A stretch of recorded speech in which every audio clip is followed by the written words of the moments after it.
Sanibonani guys, naniyazi ukuthi mina ngibona kuma-screen enu kusho khona ukuthi nginiphathele isigaxa sendaba. Guys, so I'm coming back with a report ngestory lesi nginitshele sona izolo. Kuthiwa lo mfanyana lona uyizamazama yale eMozambique. Kuthiwa umfana vele, as I said, was promised they were promised 25,000 as a whole, but then he was given 7,000 rand.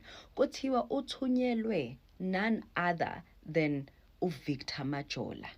Loko nithe uVictor Majola this uVictor Majola is the one who sent this guy oyizamazama waseMozambique ukuthi hamba niyobulala umlungu or interfere with the collection of the money laphayana kwama-buildings.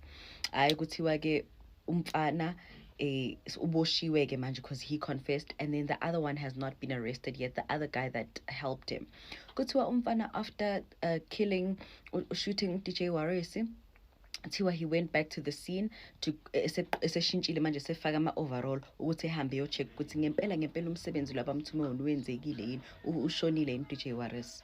Hayi ke umfana ke useconfesse wayikhipha kanje indaba, wayikhipha. Sifuna ukubona ukuthi kuzoyenzakalani. Nalo munye akaboshwa, kuthiwa akaboshwa. Kuthi umfana uze wahamba waye eMozambique ephindela kubo wayocela isangoma ukuthi sangoma ngicela ungisize ukuthi ngingaboshwa amaphoyisa angangitholi. Wathi sangoma ngeke. Buka manje.